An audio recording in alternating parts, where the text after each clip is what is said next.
میں نے کہا تھا نا آپ سے، آپ سے بدلہ لینا چاہتی ہیں، وہ ہماری بیٹی کو خوش نہیں رکھ سکتی۔ آپ نے میری بات نہیں مانی۔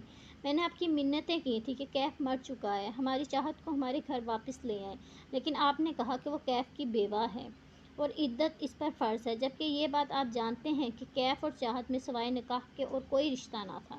آپ نے ہمیشہ اپنی بہن کی بات کا مان رکھا ہے۔ آج دیکھ لیا آپ نے کس طرح سے ہماری بیٹی اندر بے ہوش پڑی ہے۔ وہ آج بھی اپنے دل میں چاہت کے لیے نفرت رکھتی ہیں۔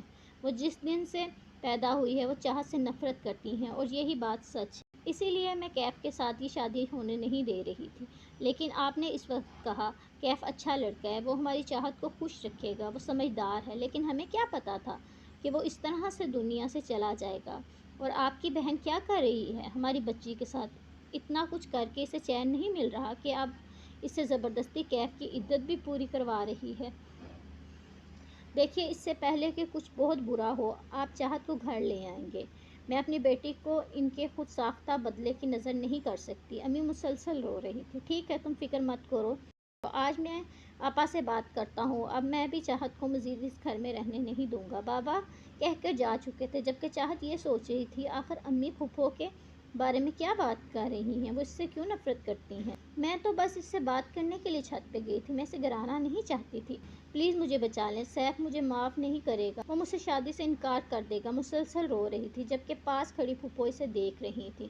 گھبرانے کی ضرورت نہیں، اگر اس نے تمہارا نام لے بھی لیا تو میں ہوں نا یہاں، بالکل فکر کرنے کی ضرورت نہیں، سیف کی شادی تمہارے سے ہی ہوگی۔ خالہ وہ آپ کے بارے میں اتنی الٹی سیدھی باتیں کر رہی تھی، وہ کہہ رہی تھی کہ اسے آپ سے ڈر نہیں لگتا، آپ کے ہونے یا ہونے سے کوئی فرق نہیں پڑتا، وہ تو کچھ ہی دن میں ویسے بھی یہاں سے چلی جائے گی ہمیشہ کے لیے، اور سیف کو اتنی آسانی سے نہیں چھوڑے گی۔ کرن سوں سوں کرتی مسلسل جھوٹ بول رہی تھی، جبکہ پاس کھڑی خالہ کو اس کے لفظ لفظ پہ یقین۔ اتنی آسانی سے میں تمہیں یہاں سے جانے نہیں دوں گی، وہ بھی تب جب اس کے باپ نے اپنی آدھی جائیداد اس کے نام کر دی ہے۔ وہ زر لب بربرائیں۔ اس کے ہوش میں آنے کی خبر جیسے ہی باہر بیٹھے لوگوں کو ملی، سب سے پہلے امی اس کے پاس آئی۔ وہ اس کے پاس بیٹھی مسلسل رو رہی تھی، بس ایک ہی بات بار بار کہہ رہی تھی، تمہیں میری غلطی کی سزا ملی ہے، تم میری غلطی کی سزا بھگت رہی ہو۔ امی آپ نے ایسا کیا کیا ہے مجھے بتائیں، آخر وہ مجھ سے اتنی نفرت کیوں کرتی ہیں؟ یہ باہر بابا کیا کہہ رہے تھے، کس بات کا بدلہ لے رہی ہیں وہ مجھ سے؟ وہ بولی تو امی سے دیکھتی رہ گئی، یعنی کہ وہ ہر بات پہلے ہی سن چکی۔ امی خدا کے لیے اب چھپائیں نہ، پلیز مجھے بتائیں کون سی غلطی کی سزا بھگت رہی ہوں میں؟ پھپھو مجھ سے نفرت کیوں کرتی؟ کس بات کا بدلہ لے رہی ہیں وہ مجھ سے؟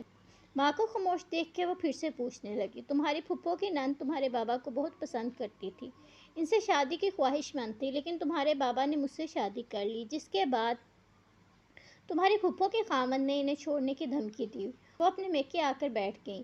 2 مہینے تک وہ مجھ سے اپنی نفرت کا بھرپور اظہار کرتے رہیں، لیکن پھر انہیں پتہ چلا کہ وہ تیسری بار پھر ماں بننے والی ہیں۔ ان کے خاوند کو جب یہ خبر ملی تو وہ انہیں منانے آئے اور اپنے ساتھ لے گئے، لیکن پھر بھی تمہارے پھپھا نے وہ عزت اور مقام نہیں دیا جو پہلے تھا۔ ان کی بہن نے آج تک شادی نہ کی، جب تک وہ پاکستان میں رہی وہ تمہاری پھپھو کو کسی نہ کسی طریقے سے تنگ کرتی رہی۔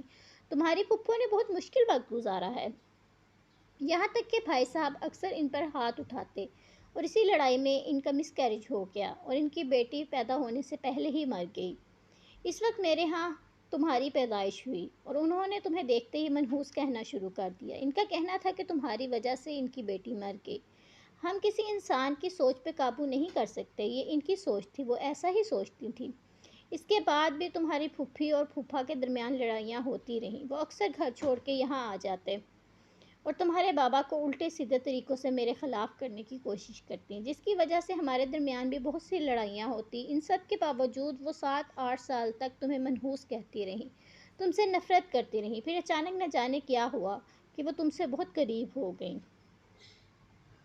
اور اپنے بیٹے بڑے کیف کو تم سے مزید قریب کر دیا۔ اس وقت ہم نہیں جانتے تھے کہ ان کے ذہن میں کیا چل رہا، لیکن جب انہوں نے کیف کے لیے تمہارا رشتہ مانگا تو میں نے تمہارے پاپا کو منع کیا، لیکن تمہارے بابا اتنے خوش تھے اس رشتے سے کہ انہوں نے انکار نہ کیا اور خوشی خوشی میں تمہاری شادی کیف کے ساتھ کرا دی۔ انہیں پورا یقین تھا کہ وہ کبھی تمہارے ساتھ کچھ غلط نہیں کر سکتا، لیکن سچ ہے زندگی کا کوئی بھروسہ نہیں، امی نے اپنے آنکھوں سے آنسو صاف کرتے ہوئے کہا، اور اب کیف کی موت کا ذمہ دار بھی وہ مجھے سمجھتی ہیں۔ چاہت نے ٹھہر ٹھہر کے کہا تو اماں اسے دیکھتی رہ گئیں۔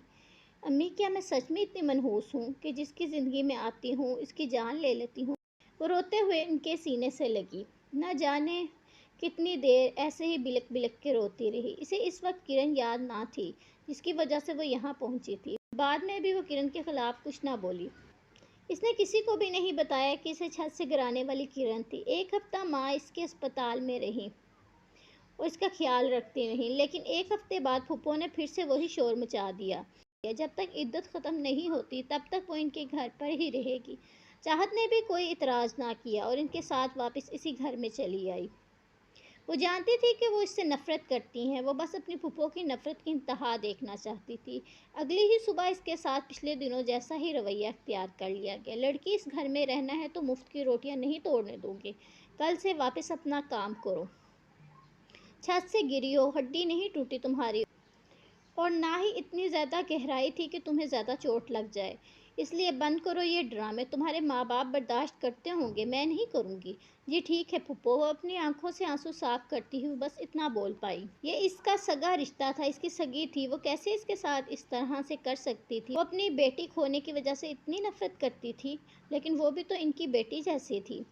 ہمیشہ سے اسے عزیز رکھا تھا انہوں نے، اور اب وہ سوچتے ہوئے بیڈ پر لیٹ گئی۔ 2 مہینے، صرف 2 مہینے بعد وہ اس گھر سے چلی جائے گی، ہمیشہ کے لیے۔ امی نے اسے بتایا کہ موسیٰ نے اس کا رشتہ مانگا ہے۔ موسیٰ ایسا سوچ بھی کیسے سکتا ہے؟ اس کے دوست کو مرے ہوئے 2 مہینے بھی نہیں ہوئے اور وہ اپنی شادی رچانے کے چکر میں ہے۔ موسیٰ کتنا گھٹیا ہے، وہ کبھی سوچ بھی نہیں سکتی تھی۔ اس کے دل میں موسیٰ کے لیے بدگمانی پیدا ہونا شروع ہو گئی۔